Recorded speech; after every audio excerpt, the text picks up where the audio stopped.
Hello, my name is Brittany Williams, and I will be presenting on Social Topics, Presentation 2, which covers gender identity and pronouns.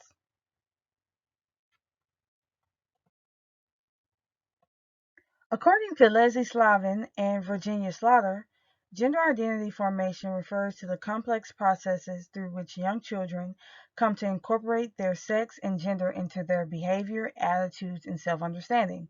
This includes the development of an inner sense of one's femaleness or maleness, the acquisition of knowledge about cultural expectations for women and men, and the development of attitudes, interests, and behavior that reflect these sociocultural expectations. Gender identity affects behavior, attitudes, self concept, and appearance.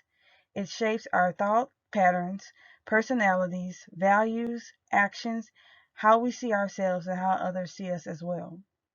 I decided to do my article on what's in a pronoun, exploring gender pronouns as an organizational identity safety cue among sexual and gender minorities by Johnson et al. And it looks at gender identity in the workplace.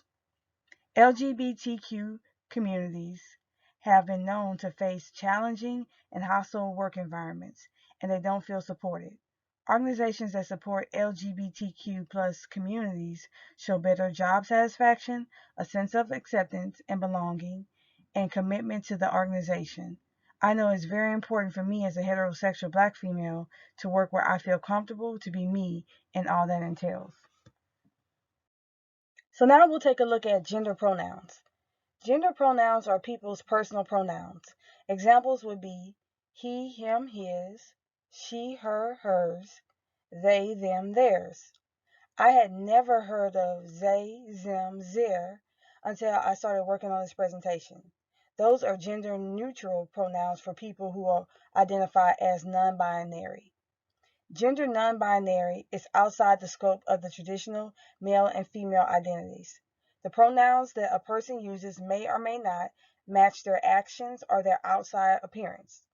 The pronouns could represent how they feel internally and emotionally. I think it is important to respect people's preferred pronouns because it's a part of effective communication. It is being respectful of the person's self concept and also showing courtesy towards that person. A good comparison would be how people want others to say their names correctly.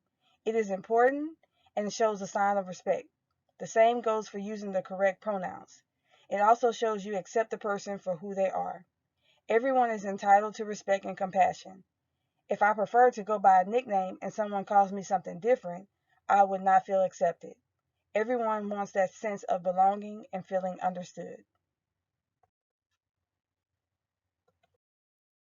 In their article, researchers found that more than 9 million U.S. adults are LGBTQ+, and that's Gates et al. 2011 as cited in Johnson et al. 2021, page 2. Johnson et al. Wanted to look at identity safety cues, which could be a statement from the organizations showing their support for the various gender identities. They also looked at including pronouns in the organization's materials. They looked at mandated and optional inclusion of a person's pronouns in the company directory. The identity safety cues promote positive organizational attitudes.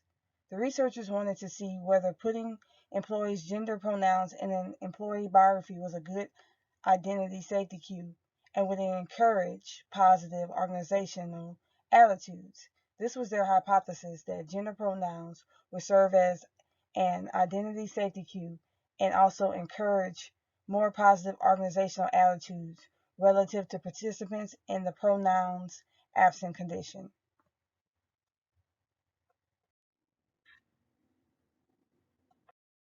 In experiment 1, participants were paid $1.50.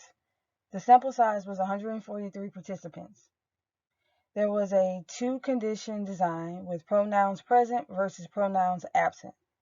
Participants viewed the homepage for a fictitious organization, Uptown Consultant LLC.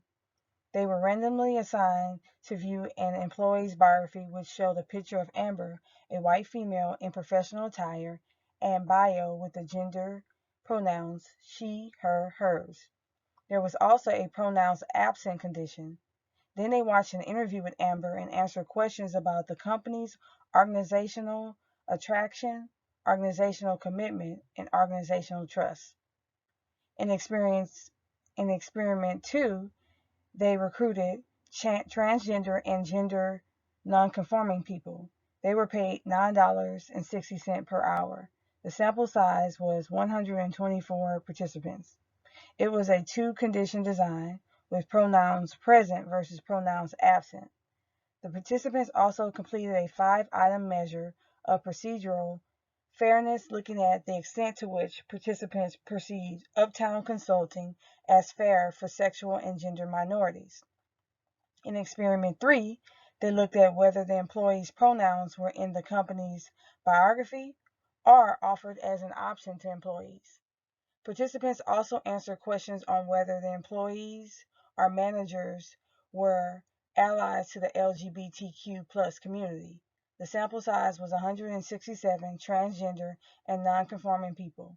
It was a 3-condition design with pronouns present, optional, versus pronouns present required versus pronouns absent. From all 3 experiments, it showed relative to when pronouns were absent, presence of employee pronouns in organizations' materials promoted positive attitudes. In experiment 1, they found that the inclusion of pronouns resulted in more positive organizational attitudes among the lesbian, gay, and bisexual participants. In experiment 2, they found the inclusion of pronouns acted as an identity safety cue in a sample of transgender and gender nonconforming individuals. It also showed that including pronouns in the employee biography increased participants' perceptions of procedural fairness. In experiment 3, they found that the presence of employee pronouns, regardless of whether the pronouns were optional or required by the organization, resulted in greater organizational attitudes. Inclusion of employee pronouns in organizational materials can act as an effective identity safety cue among sexual and gender minorities. I had never heard of the term misgendering before this article. I also didn't know what non-binary meant either. I had never heard of the term BIPOC, which means Black, Indigenous, and persons of color in the LGBTQ plus community. They experience more company discrimination than any other minority group. I see a lot of people at my job use the pronouns in their signatures for their emails. I didn't really understand the pronouns until now, and I didn't really understand their importance until I actually read this article.